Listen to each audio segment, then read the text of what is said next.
Saudações aos profissionais de saúde e segurança no trabalho, técnicos em segurança, engenheiros de segurança e os médicos do trabalho. O assunto de agora é a perícia judicial do trabalho e especificamente a diligência pericial, a entrevista inicial que deve ser feita pelo perito. Também esse assunto interessa ao assistente técnico, porque nessa primeira entrevista, na entrevista inicial, antes das diligências, muita coisa deve ser esclarecida. Cada data, marcado o horário, o perito chega até a empresa e a primeira coisa é constatar quem está presente. O reclamante presente, o advogado do reclamante, o assistente técnico do reclamante, pelo lado da empresa, o representante da empresa, o advogado da empresa e o assistente técnico. Dessa forma, o quadro completo daqueles que têm o direito de participar. E não pode fazer como alguns peritos que eu já vi em casos em que eu atuo como advogado, ou até mesmo como assistente técnico, do perito de flash, aquele que chega e quer realizar a perícia em 10, 15 minutos e ir embora para uma outra perícia, porque naquele dia ele tem 10 perícias marcadas, né? Então não pode, o perito sério não faz isso. O perito sério, o perito honesto, o perito competente, ele chega na empresa e antes de iniciar as diligências técnicas, ele faz uma entrevista de entrada, uma entrevista inicial com todos os envolvidos. E aí numa sala de reunião, essa reunião inicial, antes das atividades, é de suma importância para o próprio perito, para os assistentes técnicos, advogados, e ali aquele momento de deixar tudo esclarecido antes de ir para a fábrica, ir para o local de trabalho para fazer as inspeções, fazer as análises quantitativas ou qualitativas. Então, o primeiro passo que o perito deve fazer é verificar a presença de todos. A documentação do reclamante, porque eu já vi um caso de um reclamante que mandou um outro, mandou um irmão no lugar dele, né? Ainda bem que o perito percebeu exatamente nesse momento. Verificado o reclamante, o advogado, o perito deve ficar atento para verificar se os advogados ali presentes estão com procuração nos autos do processo. Porque se está um advogado que não está com procuração no processo, todo o ato que ele praticar ali pode ser anulado, dependendo do que acontecer. É muito comum um advogado no escritório pedir para um outro ir a representá-lo lá numa perícia. E se o perito não toma esses cuidados, aquele advogado que está ali não é o representante do empregado ou da empresa. É um estranho no processo. Toda a sua perícia pode ser anulada dependendo do que acontecer. Então o perito, antes de tudo, deve fazer o que nós chamamos de qualificação das partes, ver cada um, se os advogados têm procuração nos autos, se os assistentes técnicos foram indicados naquele prazo que foi dado lá na audiência inicial, estão lembrados? Então, está o nome do assistente nos autos.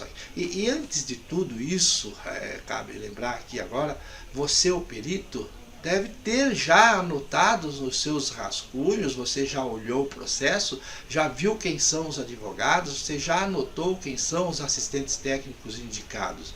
Porque não pode nem a empresa e nem o empregado, no último momento, indicar um assistente técnico, vai lá acompanhar aquela perícia. Não pode. Os assistentes técnicos devem estar devidamente indicados lá no processo, naquele prazo que foi dado lá na primeira audiência. Estão lembrados, né? Feita todas essas identificações, o perito vai fazer uma primeira entrevista com o reclamante. Vocês estão vendo aí no vídeo, isso aí é uma entrevista inicial que foi feita numa perícia onde eu participei, estava acompanhando o perito, que era um amigo meu. Então, ali naquele momento, o perito faz uma entrevista com o reclamante para ficar bem definido aonde ele trabalhou, quando ele trabalhou e quais os tipos de exposição a que ele estava. Porque veja bem, o advogado, quando elabora aquela petição inicial que nós estudamos lá nas primeiras aulas, o advogado faz uma explanação genérica, ele não entra em detalhes. Muito comum, às vezes, o advogado simplesmente dizer: o reclamante trabalhou exposto a agentes químicos insalubres. E agora?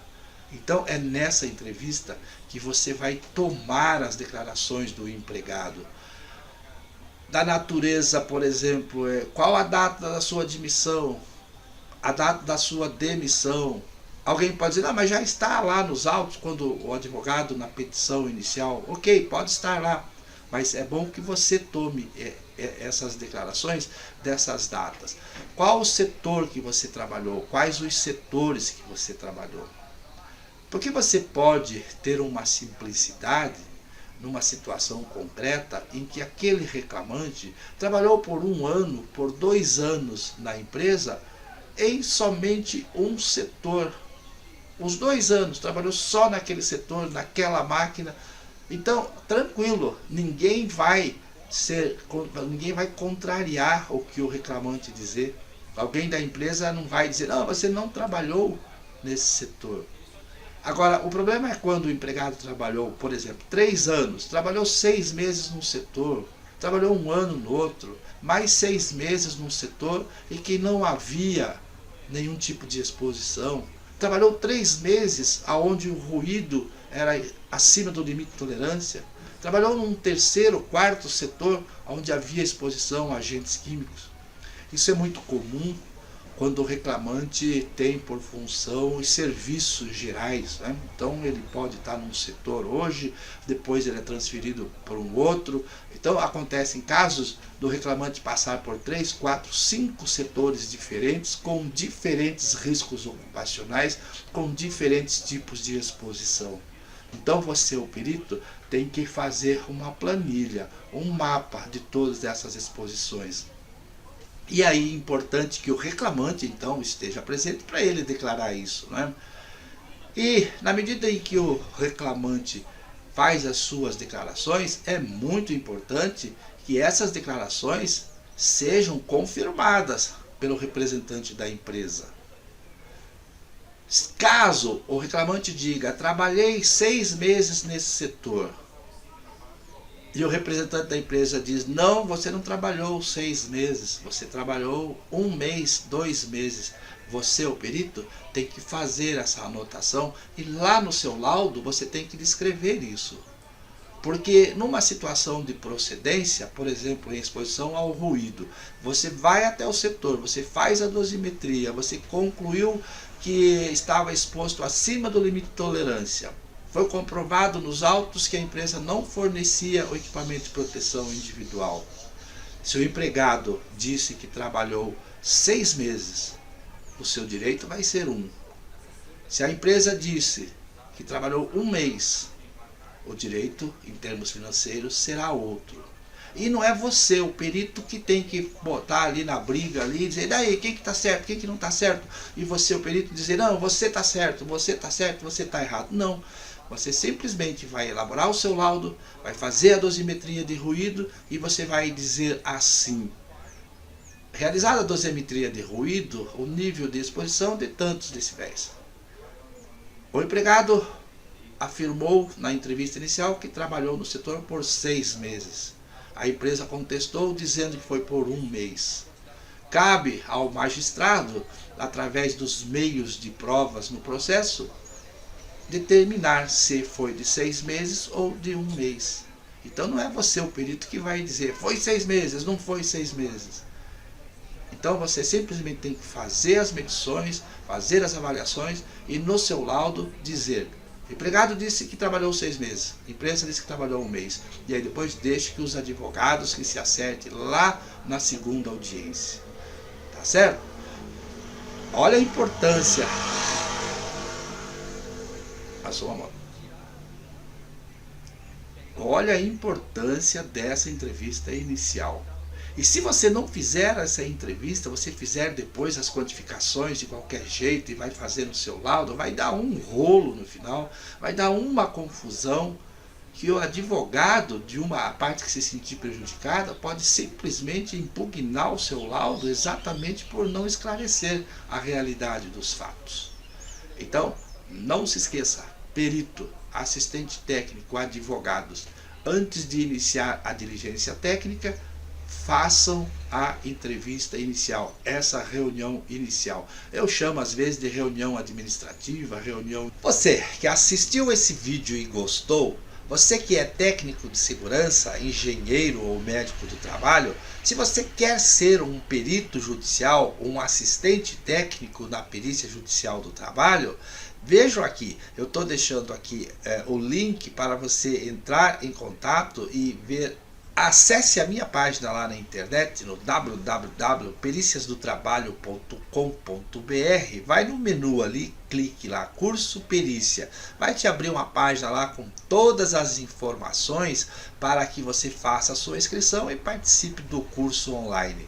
Lembrando, o técnico em segurança do trabalho só pode atuar como assistente técnico na perícia judicial, auxiliando um dos advogados. Já você que é engenheiro e médico do trabalho, vocês podem atuar como perito na Justiça do Trabalho. Clica aí, entra lá, faça a inscrição e venha aprender comigo para se tornar um assistente técnico pericial ou um perito judicial da Justiça do Trabalho. Te espero lá, tá bom? Abraço, tchau.